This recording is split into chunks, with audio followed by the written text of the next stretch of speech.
Hi guys, good morning. எனக்கு vitamin D deficiency இருந்துச்சுன்னு சொன்னாங்க. ஸோ இவ்வளோ நாளாக எனக்கு ஆன்சைட்டிலாம் இருந்ததுன்னு சொன்னல, நிறைய சோர்வுலாம் இருந்துச்சு அப்படின்ட்டு. ஸோ அதுக்கான ரீசன் எல்லாமே இதுதான் அப்படின்னு சொன்னாங்க. விட்டமின் டி டெஃபிஷியன்சி என்னோடய பாடியில் எந்த மாதிரி சிம்டம்ஸ்லாம் இருந்தது அப்படின்னு சொல்லி நான் உங்களுக்கு சொல்கிறேன். ஃபர்ஸ்ட் பார்த்தீங்க அப்படின்னா ஹார்ட் பர்ன் இருந்தது, படப்படப்பு மாதிரி இருந்தது எனக்கு. அதுக்கப்புறம் பார்த்தீங்கன்னா சாப்பிட்டது டைஜஷன் ஆகாமல் இன்டைஜஷன் ப்ராப்ளம் இருந்தது. அதுக்கப்புறம் ஆன்சைட்டி, பதட்டம் அதிகமாக இருந்தது எனக்கு ரொம்பவே. டைஜஷன் ப்ராப்ளமால் எனக்கு வாமிட்டிங்கும் இருந்தது. அதுக்கப்புறம் பார்த்தீங்கன்னா ஸ்லீப்பிங் டிஸ்டர்பன்ஸ் இருந்தது. சோர்வு, பயங்கரமான மனசோர்வு எனக்கு இருந்தது. என்னால் கொஞ்ச நேரம் கூட எந்த வேலையுமே செய்ய முடியாது. நான் அவ்வளோ சோர்வாக இருப்பேன். அவ்வளோ சோர்வுலேயும் நான் நம்ம படுத்துடக்கூடாது, உடஞ்சிடக்கூடாது அப்படின்னு சொல்லி தான் நான் ஒர்க் அவுட்லாம் பயங்கரமாக பண்ணேன். பட் ஆனால் என்னால் ஒரு வேலை செஞ்சேன் அப்படின்னா அதை என்னால் ரொம்ப நேரம் செய்ய முடியாது, ரொம்ப சோர்வாக இருக்கும்.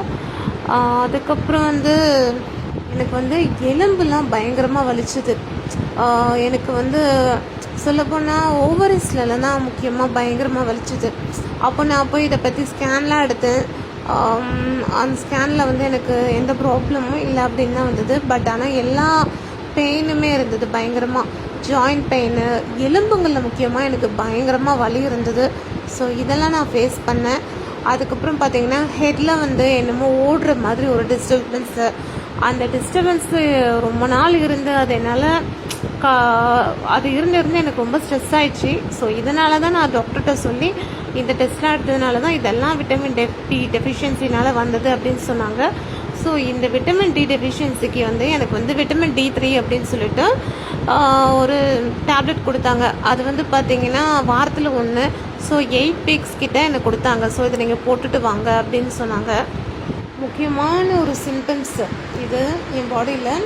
நான் ரொம்ப சோர்வாக, எனக்கு எப்படி சொல்கிறது, நோய் எதிர்ப்பு சக்தியே சுத்தமாக இல்லாததுனால என்னால் எப்படி சொல்கிறதுனா எனக்கு அடிக்கடி ஷிவரிங் மாதிரி, குளிர் மாதிரி வந்துடும். எனக்கு சும்மா நல்லா தான் இருப்பேன். நான் டிவி பார்த்துட்டு திடீர்னு ஒரு மாதிரி குளிர் மாதிரி வரும். ஸோ நான் எனக்கு அந்த வெயில் சூரியன் பட்டோன்னா அப்போ தான் எனக்கு கொஞ்சம் ரிலாக்ஸ் ஆன மாதிரி இருக்கும். ஸோ எப்போவுமே எனக்கு இந்த இஷ்யூஸ் வரும்போதெல்லாம் நான் அந்த சூரியன்கிட்ட போய் நின்றுப்பேன்.